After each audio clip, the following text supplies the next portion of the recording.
Buenas noches, bienvenidos al programa 114 de Economía al Cuadrado. Nuevamente nos vamos a dar el lujo de tener como invitado a Nicolás Moraz para seguir hablando de la historia de las ideas del liberalismo. Hoy vamos a culminar con Inglaterra y seguramente Nicolás decidirá, pero creo que vamos a seguir con Alemania.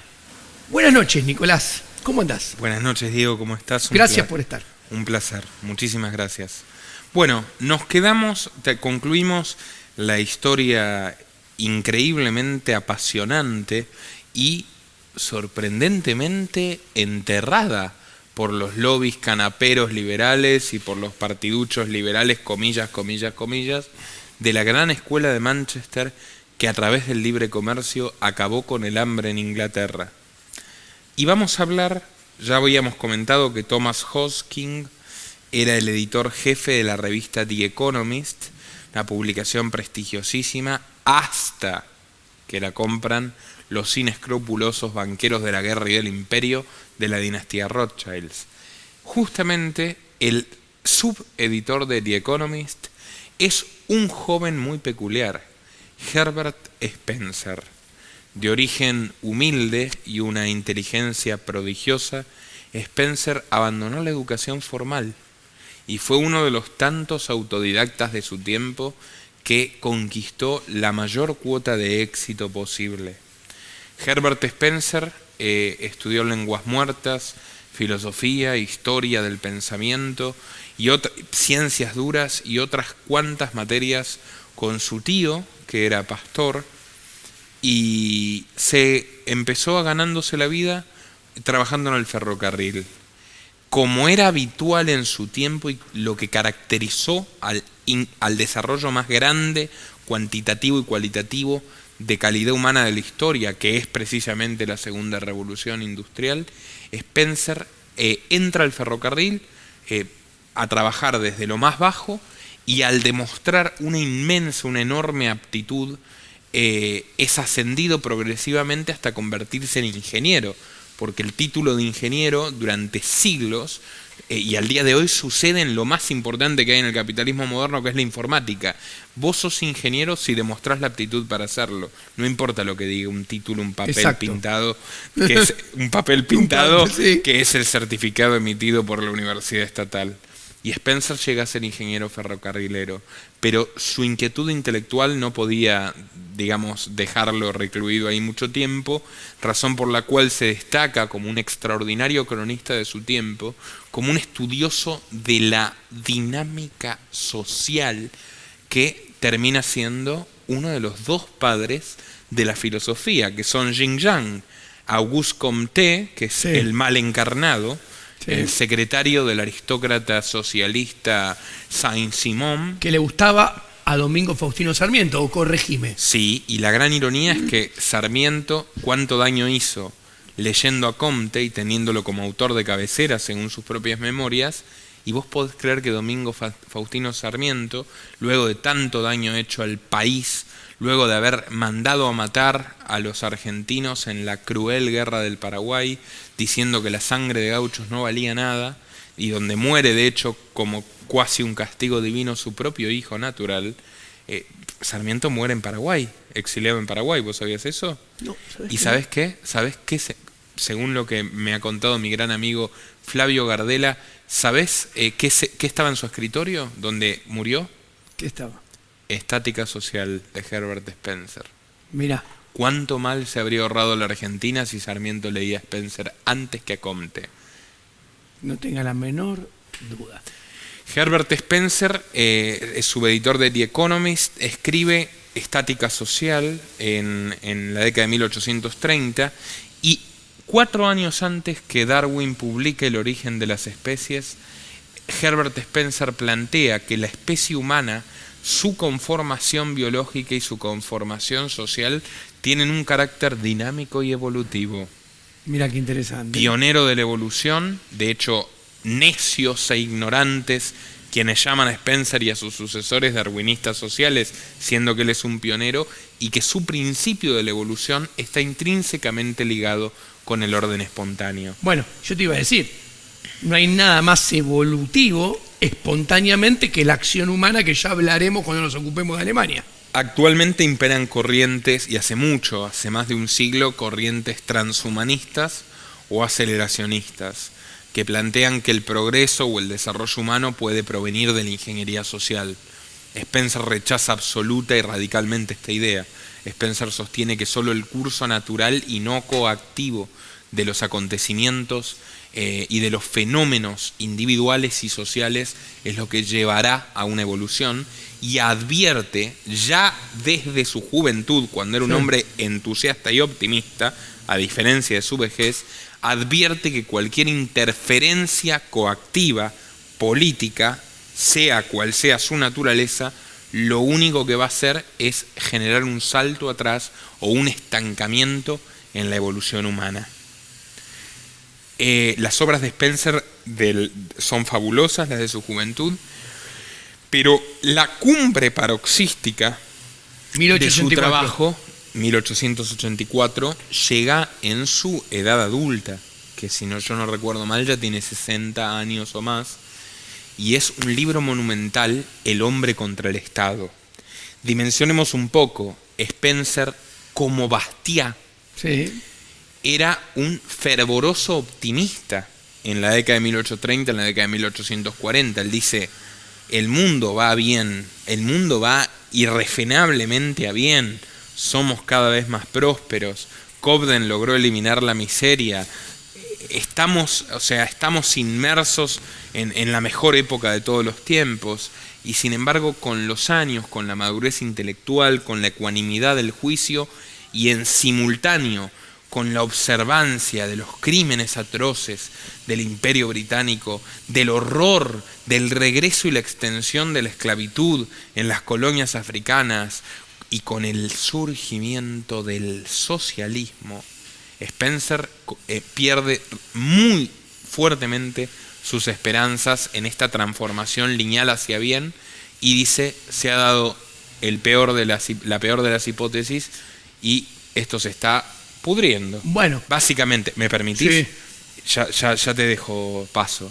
Y El hombre contra el Estado comienza con una crítica feroz, implacable e irrefutable al Partido Liberal, del cual Herbert Spencer fue su miembro más famoso, su promotor más entusiasta durante muchos años.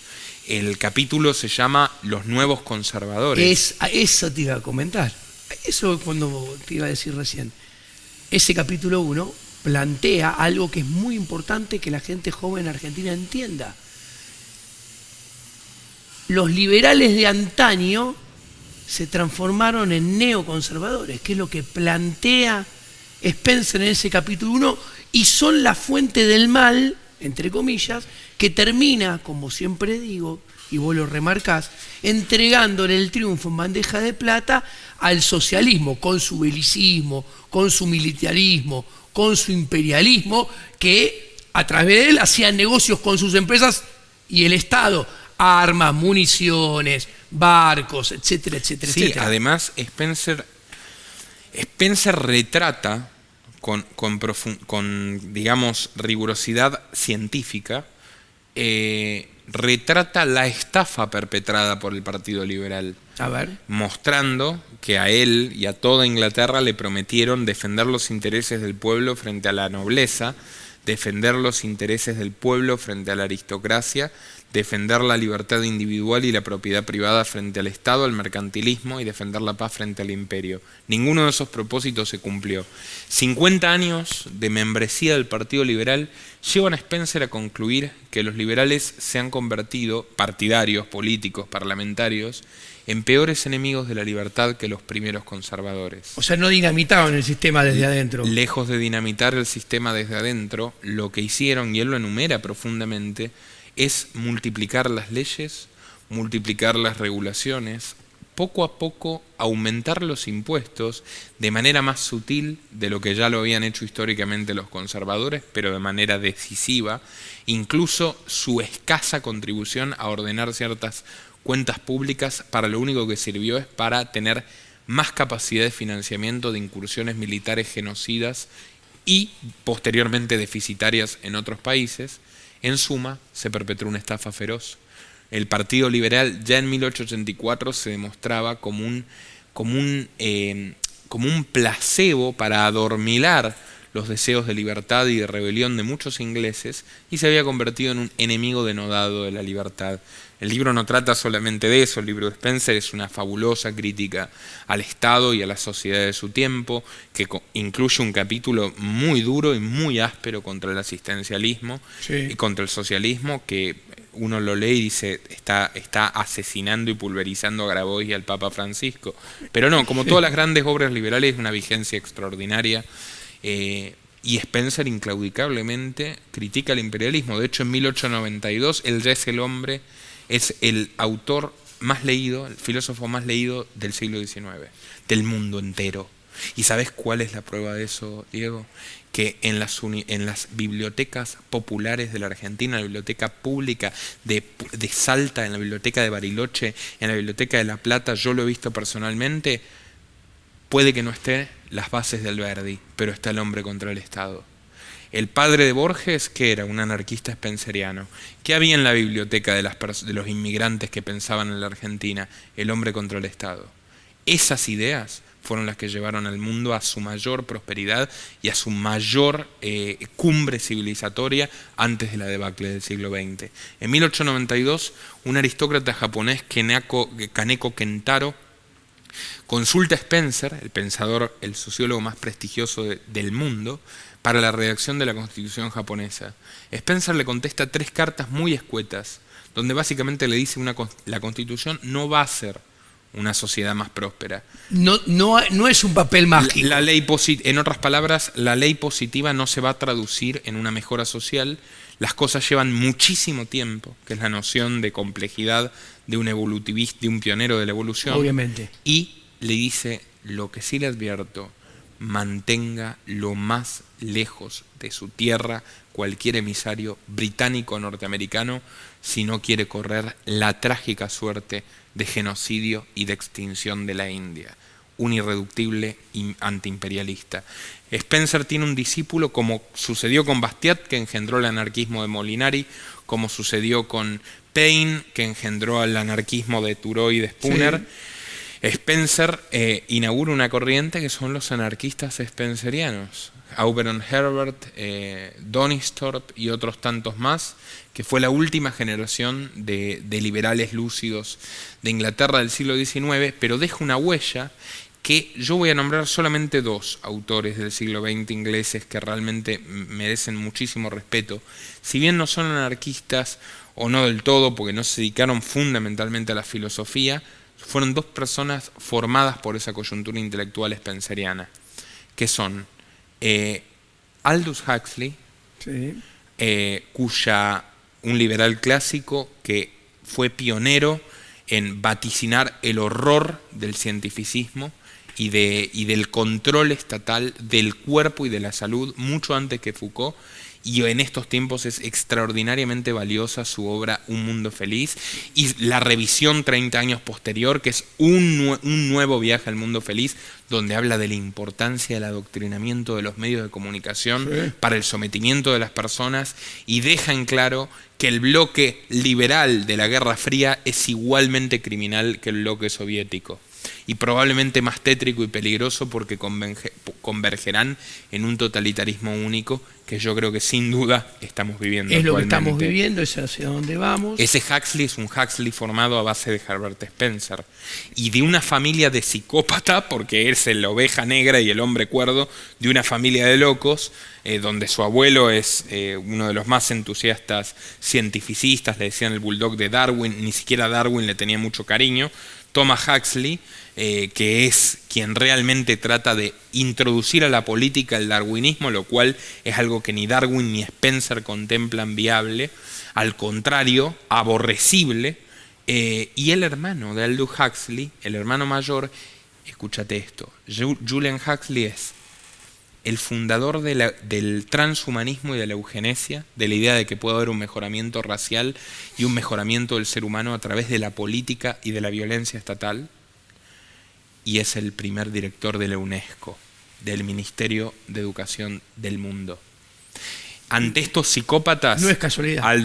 No es casualidad, Aldous Huxley dice, si seguimos este camino estamos perdidos. ¿Qué es el camino que está siguiendo el mundo hace 100 años, de a poco y en forma sistemática y creciente? Para decir algo de Spencer, yo creo que El hombre contra el Estado tiene un valor para la juventud fabuloso, porque la juventud en el mismo libro entiende cómo se le pega al mismo tiempo al conservadurismo que al socialismo, porque en realidad son dos caras de la misma moneda que atacan las ideas del cambio radical hacia la ética de la libertad, que es el liberalismo clásico, original, que es el liberalismo radical, que después devino en el liberalismo anarquista, el anarquismo de libre mercado, que es el que enmienda los errores intelectuales del liberalismo clásico original. ¿Estás de acuerdo? Absolutamente, pero hay una cosa, digo, que para mí es tan fundamental. Todo lo que nosotros estamos hablando, viste que ahora los conservadores, yo lo dije en la conferencia, los conservadores antiliberales y los llamados paleolibertarios, que hay gente rescatable ahí, que entiende bien las cosas, pero la mayoría tienden al error. Creen que el liberalismo por sí solo es un marco vacío y que necesitas una moral conservadora. No, la moral conservadora es antitética de la moral liberal. Obvio. Y lo importante del liberalismo clásico es la sustancia. Exacto. Porque el liberalismo no es el axioma de no agresión. El liberalismo es una cosmovisión moral, donde la libertad individual es el máximo valor en todo lo que refiere a las relaciones interpersonales y del hombre en sociedad. Libertad entendida como ausencia de coacción en la toma de decisiones. Estoy 100% de acuerdo. Y eso es los principios humanistas del liberalismo. El liberalismo es la gran revolución moral de la humanidad. Sí. Eso es lo que genera los cambios materiales, eso es lo que rompe las cadenas, eso es lo que termina con la esclavitud, eso es lo que arrodilla a los imperios, eso es lo que hizo proliferar dentro de lo que cabía la paz en un mundo convulsionado, eso es lo que eliminó al hambre con el libre comercio. Es el espíritu moral del liberalismo, la sustancia moral. Y el segundo hijo de Spencer del siglo XX que yo quiero destacar, fundamental inspiración de Murray Rothbard en sus trabajos históricos, es el profesor Anthony Sutton. Sí. Cultísimo académico inglés, como Huxley, muy formal, muy educado, muy ilustrado, que lleva adelante una obra titánica y monumental de historia rigurosa, donde demuestra que el siglo XX, su siglo, el siglo del mayor genocidio, el siglo de las mayores tragedias de Homo et homini lupus, el hombre es el lobo del hombre, es el siglo del socialismo, pero no de cualquier socialismo, de tres formas que él señala en su trilogía. El socialismo soviético, que retrata en Wall Street y la revolución bolchevique, el socialismo nacional, que es el fascista y nazi, que retrata en su libro Wall Street y el auge, el apogeo de Hitler. La mayoría de todos los libros que citamos en todos los programas están gratis en nuestra biblioteca de losliberales.org. Para quien quiera ir a descargarlos, háganlo, se los sugiero. Es mucho mejor leer. Sí, nosotros estamos haciendo una presentación. Y el socialismo corporativo. Sí. El socialismo corporativo que expresa en su libro Wall Street y FDR, Franklin Delano Roosevelt. ¿Cuál es el común denominador de los tres socialismos y qué es lo que documenta fundamentalmente la obra de Anthony Sutton? Que las grandes corporaciones norteamericanas fueron las financistas, dólar por dólar, y banqueros europeos y occidentales, de la revolución comunista, de la revolución nazi y del New Deal. Exactamente. Que las tres estos tres procesos políticos nefastos son eminentemente conjuras para ganar dinero con la guerra, con la destrucción, con el nacionalismo, con la Guerra Fría, con el sometimiento de inocentes, con mano de obra esclava, con mercados cautivos y hasta con campos de concentración que fueron un negocio de corporaciones norteamericanas. Demuestra verdades abominables, como que jamás se bombardearon las fábricas norteamericanas en Alemania, jamás cesó el comercio durante la guerra entre el Tercer Reich y las corporaciones norteamericanas. Como que Stalin sobrevivió, el comunismo ruso sobrevivió décadas con las transferencias de tecnología de proveedores norteamericanos que encontraron un gran negocio con en el que un Estado país soviético de 100 millones de esclavos miserables tenga monopolio de todo, le compre máquinas a una sola empresa norteamericana y eso les resultaba infinitamente más rentable que un país de 100 millones de habitantes que tenga 100.000 empresas o 10.000 empresas competentes entre sí. Y esto es lo que en gran medida inspira a Rothbard a escribir Banca, Wall Street y política exterior norteamericana. que ahí cuenta con lujo de detalle, hasta con lazos familiares, Rothbard, de sí. casamientos, cómo se repartían los Lehman con un partido, o sea, con los republicanos, Los Morgan, los Rockefeller. los Morgan, los Rockefeller, y hacían negocios y financiaron la Alemania de Bismarck, después financian la revolución bolchevique, después financian a Hitler, creciendo después del Tratado de Versalles, que el mismo Estados Unidos, con Francia e Inglaterra en forma equivocada, le dieron lugar sojuzgando al pueblo alemán y creando el caldo de cultivo para que aparezca el Hitler financiado por Wall Street. Y Anthony Sutton, luego de pasar por la Universidad de Gotinga en Alemania, él se fue a Estados Unidos, trabajó para el Instituto Hoover. El Instituto Hoover, lo que estás haciendo es terrorismo. En tiempos de caza de brujas comunistas, viste que ahora las bestias analfabetas que no saben nada, que no logran nada, que no hacen nada, nosotros nos dicen zurdos. Bueno, a Anthony Sutton lo empiezan a perseguir en los Estados Unidos.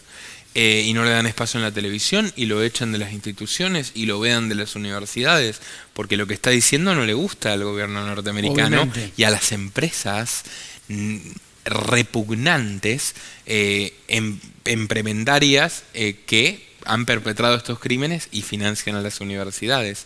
Y el último trabajo de Sutton, que ya estaba amenazado de muerte, es sobre una sociedad secreta de Yale. Bueno, que es la logia Skull and Bones, que es una sociedad secreta a la que pertenecieron muchísimos políticos norteamericanos, con el típico intercambio de favores, todos han escalado, y al día de hoy, por ejemplo, vos tenés a John Kerry, que es el embajador del clima de Joe Biden, el que empieza a pregonizar este dogma del decrecimiento económico, que siempre hay que tener en cuenta, decrecimiento económico significa genocidio de los más pobres en nombre del medio ambiente. Bueno, eso da para hablar bastante. Pero con esto yo cierro, ni que hablar de que Hayek en realidad en muchas cosas es un plagiario de Herbert Spencer. O sea, el orden espontáneo de Hayek es transliterado de la obra de Spencer. No lo cita, pero es obvio que esa fue su formación en London School of Economics, porque Spencer fue hegemonía, entre comillas, de la intelectualidad británica cuando Hayek estudió, y después de eso fue olvidado nuevamente, convenientemente, por quienes querían, como Hayek, dictaduras liberales y políticos liberales en todo el mundo.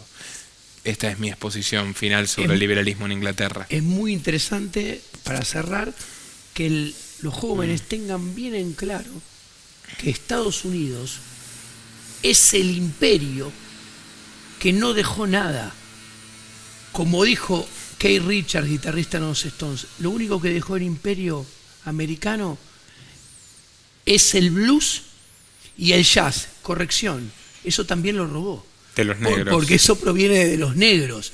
Y entonces, Y es muy interesante cómo hay una asociación entre Estado americano, empresas americanas y universidades americanas. Absolutamente. Vos nombraste a Yale, yo nombro a Harvard, que es el máximo exponente que surge de Massachusetts, de la educación puritana estatista, que es el modelo que copia Sarmiento, que lo único que siempre quiso enseñar es la obediencia religiosa y la obediencia al Estado. Entonces, entendiendo estas cosas, se entiende que la libertad no se defiende defendiendo a Estados Unidos, sino todo lo contrario. Absolutamente.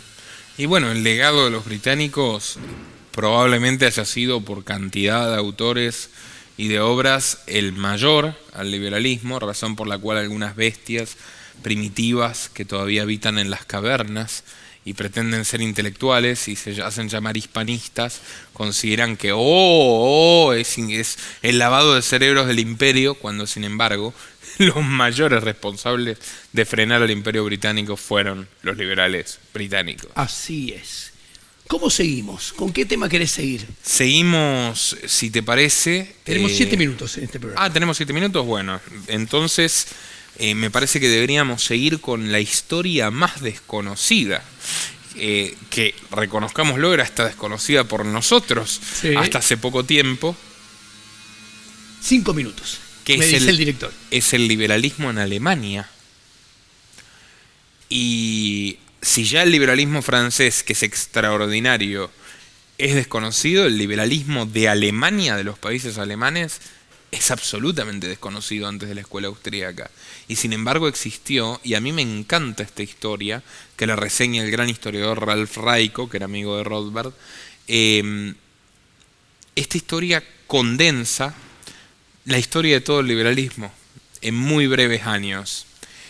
Básicamente, si bien Alemania tenía económicamente el capitalismo más competitivo del mundo, sí, porque de hecho había una división política de los 6 o 7 países, principados chiquititos que constituían lo que hoy es Alemania, solo uno era belicista, que era Prusia. La confederación era fundamentalmente para defenderse y entre todos competían, y esa competencia permanente y la falta de patentes, que nunca olvidemos que es un invento de la Revolución Francesa y del socialismo, les permite incorporar y mejorar inventos de la industria inglesa, razón por la cual los ingleses siempre odiaron a los alemanes, y fueron razones meramente económicas. El capitalismo alemán es extremadamente pujante, el capitalismo alemán es el que desarrolla los mejores productos, el capitalismo alemán es el que los desarrolla a menor costo. El capitalismo alemán se funda en una tradición milenaria de ahorro, que se burlan un señorito que se llama Friedrich Engels, que vive de la fábrica de su papá y que mantiene a otro delincuente que se llama Carlos Marx con ese dinero, y también se burla un escritor posterior que se llama Thomas Mann, La montaña mágica.